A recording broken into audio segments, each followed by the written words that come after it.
সন্তান মুক্তির আগেই কোমর জড়িয়ে ফটো তুলল দুই প্রাক্তন।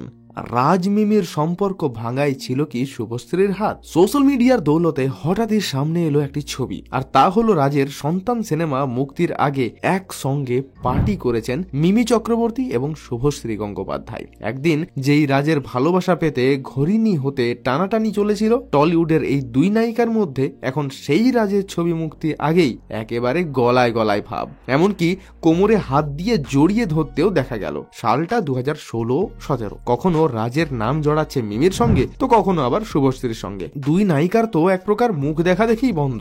ঘনিষ্ঠ মহলে নিন্দে তো করছেনই একে অন্যকে, সোশ্যাল মিডিয়াতেও কখনো কখনো কটাক্ষ করতে ছাড়ছেন না। বোঝে না সে বোঝে না ছবির সময় থেকেই রাজ আর মিমির সম্পর্কে সূত্রপাত হয়। এখানে বলে রাখা ভালো, সেই সময় কিন্তু রাজ পায়েলের সম্পর্ক ছিল বলেও শোনা যায়, আর মিমির এন্ট্রি হতেই সেই প্রেমটা ভেঙে যায়। তারপর বেশ ভালোই চলছিল। তারপর রাজের ক্যাসানোভা ইমেজ এবং কিছু মতান্তরের কারণেই দুজনের মধ্যে প্রেম ভেঙে যায়। এদিকে মিমির সঙ্গে বিচ্ছেদের পরই শুভশ্রীর সঙ্গে জড়িয়ে পড়েন রাজ। তবে মিমি কিন্তু সেই সম্পর্কেই আটকে ছিলেন। তিনি চেয়েছিলেন রাজের সঙ্গে ঝামেলা মিটিয়ে ফেলতে।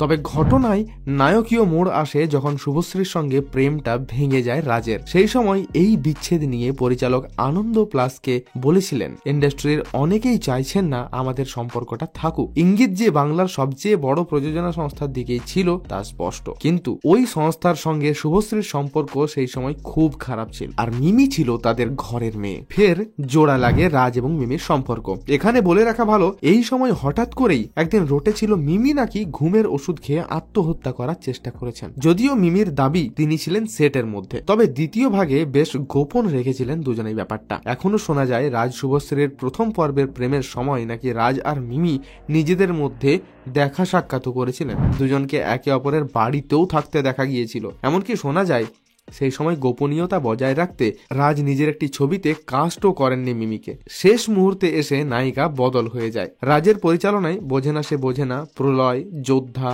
ওয়ারিয়র, কাঠমান্ডুর মতো ছবিতে কাজ করেছেন মিমি। দ্বিতীয়বার প্রেম জোড়া লাগার পর সব ঠিকঠাকই এগোচ্ছিল। হঠাৎই শোনা যেতে শুরু করে বিরসা দাশগুপ্তের একটি ছবির শুটিং এর জন্য তুরস্ক যেতে হয়েছে মিমিকে। সেখানে গিয়ে এক কম বয়সী ছেলের সঙ্গে সম্পর্কে জড়িয়ে পড়েছিলেন এই অভিনেত্রী। এই ঘটনা জানাজানির পরেই চিড় ধরতে শুরু করে রাজ এবং মিমির সম্পর্কের মধ্যে। আর তারপর মিমির জীবন থেকে অনেক দূরে চলে যায় পরিচালক রাজ চক্রবর্তী। এই অধ্যায়টা অবশ্য এখন অনেকটাই পুরনো হয়ে গিয়েছে।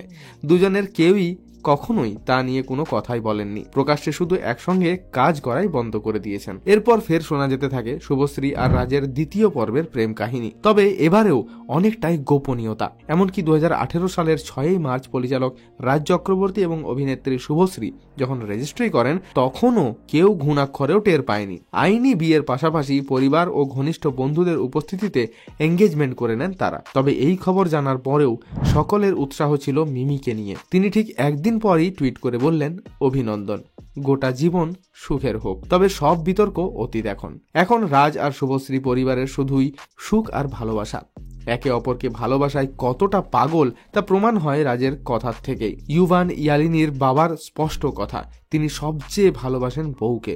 এমনকি 2 সন্তানের থেকেও শুভশ্রীর প্রতি তার ভালোবাসা অনেক বেশি। 2020 সালে জন্ম হয় ইউভানের, আর 2023 সালে জন্ম হয় ইয়ালিনীর।